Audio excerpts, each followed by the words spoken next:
Hi hello నమస్తే నేను మీ Jahnavi న్యూయార్కేర్ homeopathy clinic start చేసి 20 ఇయర్స్ అయిన సందర్భంగా మన ప్రత్యేకమైన ఆహ్వానం మేరకు హోమియోపతికి సంబంధించి మనకున్నటువంటి ప్రతి సందేహాన్ని డీటెయిల్డ్గా ఎక్స్ప్లెయిన్ చేయడం కోసం ఈరోజు మన స్టూడియోకి విచ్చేశారు న్యూయార్కేర్ హోమియోపతి ఎండి ప్రముఖ హోమియోపతి వైద్యులు డాక్టర్ బెల్లంకొండ నాగేశ్వర్ గారు. మాట్లాడేద్దాం. నమస్తే సార్. నమస్తే సార్. ఇంతకుముందు వీడియోలో డీటెయిల్గా హోమియోపతికి సంబంధించి హోమియో మెడిసిన్స్కి సంబంధించి డీటెయిల్ ఇన్ఫర్మేషన్స్ ఇచ్చారు. అలాగే ఇంకా చాలా క్వశ్చన్స్ ఉన్నాయి.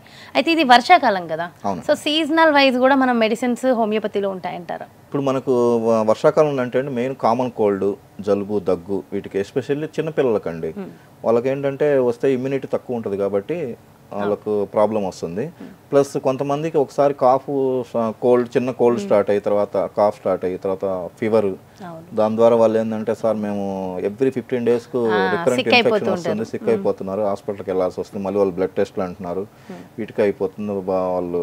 కానీ మళ్ళీ పర్మనెంట్కి దొరకట్లేదు. ఎవరో మీ పేరు చెప్తే న్యూయార్కేర్ హోమియోపతిలో బాగుంటుంది చిన్నపిల్లలకంటే వచ్చామని వచ్చిన కేసులు. వాళ్ళ ద్వారా ఏంటంటే వాళ్ళ ఫ్యామిలీస్ అన్నీ అటాచ్ అవటము మనకు అట్లా ఉంటుంది. ఎస్పెషల్లీ చిన్నపిల్లలకి ఏంటంటే చాలా బెస్ట్ మెడిసిన్ అండి హోమియోపతి. ఎందుకంటే వాళ్ళకు అడ్మిషన్ ఈజీగా ఉంటుంది వేయటానికి, మనకు మందు వేయడానికి చాలా ఈజీ. నెక్స్ట్ వాళ్ళకు రిస్ట్రిక్షన్స్ ఉండవు. తర్వాత ఈ ఒకవేళ తక్కువ డోస్ అయినా ఎక్కువ డోస్ అయినా అట్లా సైడ్ ఎఫెక్ట్స్ కానీ ఏముండవు. ఎందుకంటే దీంట్లో బేసిక్గా హోమియోపతి మెడిసిన్లు ఏంటంటే ఫిజికల్ డోసు చాలా లోలో ఉంటుంది, మైన్యూట్, అంటే చాలా మైన్యూట్గా ఉంటుంది ఫిజికల్. అదే సపోజ్ వేరే ఇతర పెద్ద విధానాలు ఏంటంటే డైరెక్ట్గా ఇన్ని గ్రామ్స్ అని మెన్షన్ చేస్తారు. ఇక్కడ ఏంటంటే ఇన్ని టైమ్స్ డైల్యూట్ చేశారని ఉంటుంది అనమాట. సో సైడ్ ఎఫెక్ట్స్ అనేది దానికి ఉండదు, అస్సలు ఉండదు, చాలా తక్కువ, అసలు ఉండదండి, మ్యాక్సిమం ఉండదు. ఎందుకంటే మనము ఎగ్జాక్ట్గా మెడిసిన్ పర్సన్కు మనం కరెక్ట్ మ్యాచ్ చేస్తే, అంటే దీంట్లో ఎలా ఉంటుందంటే డిఫరెన్షియేషన్ హాట్, చిల్లి, తర్వాత వాళ్ళు హీట్ బాడీయా కోల్డ్ బాడీయా, లేదంటే కోపం ఉంటుందా ఉండదా, మైల్డ్గా ఉంటారా, లేదంటే కోపం వస్తే ఏం చేస్తారు రియాక్షన్, అట్లా దాన్ని బట్టి మనము రియాక్షన్స్ బట్టి మెడిసిన్స్ అన్ని ఫిల్టర్ చేసుకొని మనం వెళ్తాం కాబట్టి సైడ్ ఎఫెక్ట్స్ ఉండే అవకాశమే లేదు. అలా కాకుండా జనరల్గా మనం ఇంగ్లీష్ విధానంలో కానీ ఇంకొక విధానంలో కానీ ఏంటంటే డైరెక్ట్ దీనికి మెడిసిన్, మోషన్స్ అయితే ఈ మెడిసిన్, 100 మంది ఉంటే 100 మందికి ఒకటే మెడిసిన్ ఉంటుంది. దీంట్లో అలా కాకుండా ఏ పర్సన్కు ఏం మెడిసిన్, ఇప్పుడు 100 మంది హెడేక్స్తో వస్తే వాళ్ళలో ఏ పర్సన్కు ఈ హెడేక్ ఉన్న వాళ్ళకు ఆ పర్సన్ రియాక్షన్ బట్టి మందు సెలెక్ట్ చేయాల్సి వస్తుంది. సేమ్ హెడేక్ మీరు ఇచ్చిన మెడిసిన్ వేరే వాళ్ళు వేసుకోవడానికి చేయడానికి ఉండదు, అది మ్యాచ్ అవ్వచ్చు మ్యాచ్ అవ్వకపోవచ్చు. ఎందుకంటే పర్సన్ కదా మనం మెడిసిన్ సెలెక్ట్ చేయాల్సింది. హోమియోపతి అంటే మనకు సిమిలర్ రెమెడీ ఇవ్వడం అనమాట. అట్లా మనము ఈ సీజన్లో ఏంటంటే పిల్లలకి ఎస్పెషల్లీ ది బెస్ట్ మెడిసిన్. అవును. ఇప్పుడు ఏంటంటే గాలిలో నుంచి కూడా అసలు బయటకు వెళ్తున్నా, ఇంట్లో ఉన్న గాలిలో నుంచి పొల్యూషన్ ద్వారా కూడా తుమ్ములు వచ్చేస్తుంది, బాగా విపరీతమైన అలర్జీస్. పిల్లలకనే కాదు సార్, పెద్దవాళ్ళలో కూడా కామన్గా ఉంటున్నాయి ఆ తుమ్ములు, దగ్గలేక చాలా అవస్థలు స్టార్ట్ అయిపోయినాయి, ఆల్రెడీ స్టార్ట్ అయింది కాబట్టి. సో దానికి అంటే ఓవరాల్గా అంటే మెడిసిన్ ఏమైనా ఉంటుందంటారా? ఇప్పుడు జనరల్గా వచ్చేసి మనకు అంటే వాళ్ళు స్థితిని బట్టి వేసుకోవాలండి ఓవరాల్గా. అంటే ఇప్పుడు వాళ్ళు మైల్డ్గా ఉన్నారనుకోండి, సపోజ్ ఇట్లా ఎలర్జీ, అసలు యాక్చువల్లీ ఫస్ట్ ఎలర్జీ అంటే ఏంటంటే మనము బాడీ ఏంటంటే పెద్దదానికి ఒక రియాక్షన్ ఇస్తుంది, ఇవ్వాల్సిన రియాక్షన్ ఇస్తే అది ఓకే, ఓవర్ రియాక్షన్ ఇస్తుంది ఒక్కోసారి, ఎక్కువ రియాక్షన్ అంటే ప్రొటెక్టివ్ మెకానిజం, అది ఎక్కువ ప్రొటెక్టివ్ మెకానిజం కోసం ట్రై చేస్తుంది, దాన్ని మనం ఎలర్జీ అంటాం. సరే, ఇప్పుడు మనకు పొద్దున్న తలుపులు ఓపెన్ చేస్తే ఒక తుమ్ము రావడం కామన్, 2 రావడం కామన్. కానీ ఇక్కడ ఏమైందంటే 10, 20, కొంతమంది మా దగ్గరికి 100 ఇట్లా వచ్చే వాళ్ళు కూడా ఉంటారు. వాళ్ళకి ఇబ్బంది, వాళ్ళ చుట్టుపక్కల ఉన్న వాళ్ళకి కూడా ఇబ్బంది, బాగా ఇబ్బంది ఉంటుంది.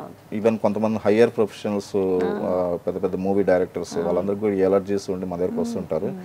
దానికి ఏంటంటే ఎలర్జీకి మన ఇమ్యూనిటీ లేకపోవడం వల్ల వస్తుంది. ఆ ఇమ్యూనిటీ పెంచడానికి మన దాంట్లో ది బెస్ట్ మెడిసిన్స్ ఉన్నాయి హోమియోపతిలో. అంటే అసలు అది ఎందుకు వచ్చింది అనేది మెయిన్ రీజన్ తీసుకుంటాం. అంటే వాళ్ళ రియాక్షన్స్ ఏంటి, ఎలా ఉన్నాయి, వాళ్ళు ఇప్పుడు ఒక దానికి వాళ్ళ కాన్స్టిట్యూషన్ ఏంటి, బేసిక్గా జెనెటిక్ కాన్స్టిట్యూషన్ మెడిసిన్ ఉంటుంది, అది చూసి మనం మెడిసిన్ ఇస్తాం అనమాట.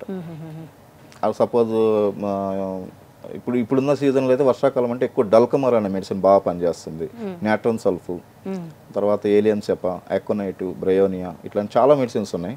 కాబట్టి పర్సన్కు ఇప్పుడు ఇంత కండిషన్ ఏంటి చూసుకొని దాన్ని బట్టి డిస్పోజిషన్ బట్టి మెడిసిన్ చేంజ్ అవుతుంది అనమాట.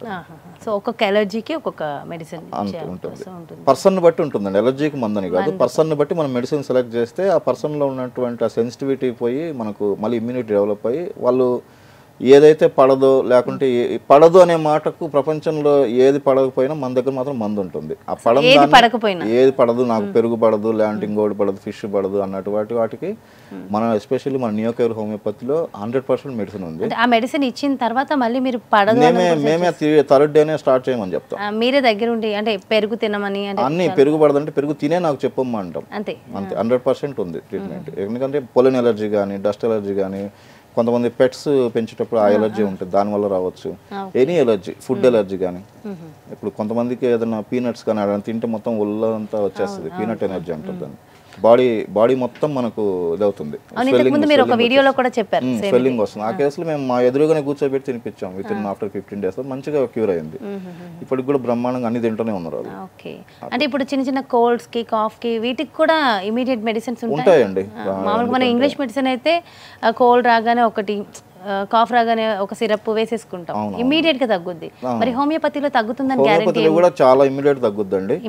సపోజ్ ఇప్పుడు మన దాంట్లో మిడ్ నైట్ అర్ధరాత్రిగా ప్రాబ్లం వచ్చింది, ఎక్కడికి వెళ్ళాలో అర్థం కావట్లేదు, మనం సెక్యూరిటీగా ఏదైనా ఇవ్వాలి వాళ్ళకు, ఎకోనైట్ అనే మెడిసిన్ ఉంటుంది. కాబట్టి వాళ్ళు కొంచెం మైల్డ్గా ఉంటారు.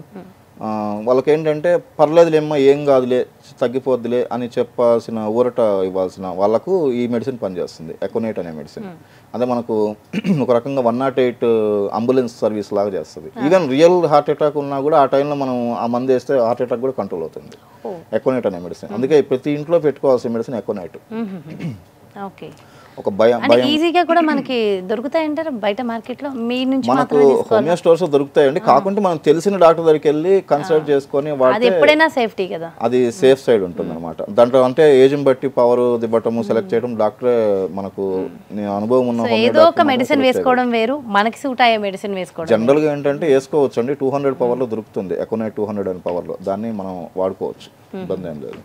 అలాగనే సపోజ్ వాళ్ళు సెన్సిటివ్గా ఉన్న వాళ్ళు, స్ట్రాంగ్ ఉంటారు కొంతమంది, వాళ్ళకు మనము స్ట్రమోనియం అనే మెడిసిన్ ఉంటుంది. మిడ్ నైట్లు అంటే వాళ్ళు వాళ్ళ టెన్షన్ చూస్తే ఆ హార్ట్ పెయిన్ కానీ లేకుంటే ఏదైనా చెస్ట్ పెయిన్ ఏదో వచ్చింది భయపడతారు. ఆ టెన్షన్ చూసి ఎదురుగున్న వాళ్ళు కూడా షేక్ అయిపోతారు. This is panic condition. అంటే మనం కనీసం ఎకోనైట్ అనే మందులో ఏం కాదులే, తగ్గిపోద్దులే అంటే ఓకే డాక్టర్ నేను అది వేసేసుకొని పడుకుంటాను, నిద్రపోతారు, ప్రశాంతంగా ఉంటుంది, ఏం ఉండదు. ఈవెన్ రియల్ పెయిన్ ఉన్నా, రియల్ సఫరింగ్ ఉన్నా. దీంట్లో ఏంటంటే వాళ్ళు ఈవెన్ మనం కూడా కంట్రోల్ చేయలేము, ఎదురుగున్న ఒక అటెండెంట్ కూడా వాళ్ళు కూడా ప్యానిక్ అయిపోతారు, ఇంత ప్యానిక్ ఉంది అంతే. This is mid night condition. So దానికి యాంగ్జైటీ ఇన్ డార్క్ అంటారు దాన్ని. చీకట్లో ఏం చేయాలో తెలియదు, గ్రోపింగ్ ఇన్ డార్క్ అంటారు, ఎటు పోవాలో తెలియదు. మనం ఇప్పుడు కరెంటు పోయింది సడన్గా, మనము ఎక్కడ ఉన్న ఏ వస్తువు ఉంది అని తడుముకుంటాం కదా, ఆ స్థితిలో ఉంటారు వాళ్ళు. అలాంటి సిచ్యువేషన్లో ఉన్న వాళ్ళకి మన స్ట్రమోనియం అనే మెడిసిన్ ఉంటుంది. వాళ్ళు స్ట్రాంగ్ ఉంటారు కానీ ప్యానిక్ అయిపోతారు, వాళ్ళని చూస్తే మనకు కూడా ప్యానిక్ అయిపోతారు. అటువంటి కానీ స్ట్రమోనియం అనే మెడిసిన్ వేయచ్చు. అంటే స్ట్రాంగ్ ఉన్న వాళ్ళకి ఏం మెడిసిన్, సెన్సిటివ్ ఉన్న వాళ్ళకి ఏం మెడిసిన్, దాన్ని బట్టి చూసుకొని ఇచ్చుకోవచ్చు. అలాగే ఈవెన్ బెలడోనా అంటే మనం అనేది కోల్డ్ కాఫ్లకు అట్లా చూసుకొని ఇచ్చుకోవాలి ఆ టైంలో కూడా. డెఫినెట్లీ సార్, ఏదేమైనప్పటికీ ఇలాంటి మెడిసిన్స్ మనం డైరెక్ట్గా కన్సల్ట్ చేసి తీసుకోవడమే. అవునండి, సొంతంగా తీసుకోవడం అంటే అది కరెక్ట్ కాదు. ఎందుకంటే ఇంత ఇప్పుడు మేము 20 years ఎక్స్పీరియన్స్ ఉన్నా, మేము 3000 మందుల్లో కనీసం టాప్ 3 డ్రగ్స్లో సెలెక్ట్ చేయాలంటే ఒక జడ్జి లాగా జడ్జిమెంట్ ఇస్తాం. ఈ మెడిసిన్ కరెక్ట్, ఈ మెడిసిన్ కరెక్ట్ కాదు, ఈ మెడిసిన్ ఉన్న 3 డ్రగ్స్లోనే చాలా ఆలోచించి ఇస్తాం. కనీసం 20 minutes ఆలోచించగానే ఆ మెడిసిన్ సెలెక్ట్ చేయడానికి కుదరదు. అట్లాంటిది మనం ఓన్గా మెడిసిన్ వేసుకోవడం అంటే అది కరెక్ట్ కాదు. కాకుంటే కొన్ని మందులు ఉన్నాయి, అవి మనం కొన్ని ఇప్పుడు ఎకోనైట్, బెలడోనా ఇవి ఎక్యూట్ కండిషన్లో వేసుకోవచ్చు. కాలిసల్ఫ్ అని, పల్స్టెల్ అని కొన్ని కండిషన్లో, ఎక్యూట్ కండిషన్లో వేసుకోవచ్చు. సరే, ఎనీవేస్ ఎంతో మంచి valuable information, very good information ఇచ్చారు. Thank you so much sir. Namaste. Namaste అండి. ఎస్, చూసారు కదండి, మరి ఇది న్యూయాకేర్ హోమియోపతిలో మరి మనకి ముఖ్యంగా ఈ వర్షాకాలానికి సంబంధించి డిసీజెస్ క్యూర్ అవ్వాలి అంటే ఎలాంటి మెడిసిన్ ఉంటుంది, మరి ఎలా డాక్టర్ గారిని కన్సల్ట్ చేయాలి, డీటెయిల్ ఇన్ఫర్మేషన్ ఇచ్చేసారు కదా. మరి బ్యూటిఫుల్ కాన్సెప్ట్తో మళ్ళీ మీ ముందుకు వచ్చేస్తాను. నమస్తే.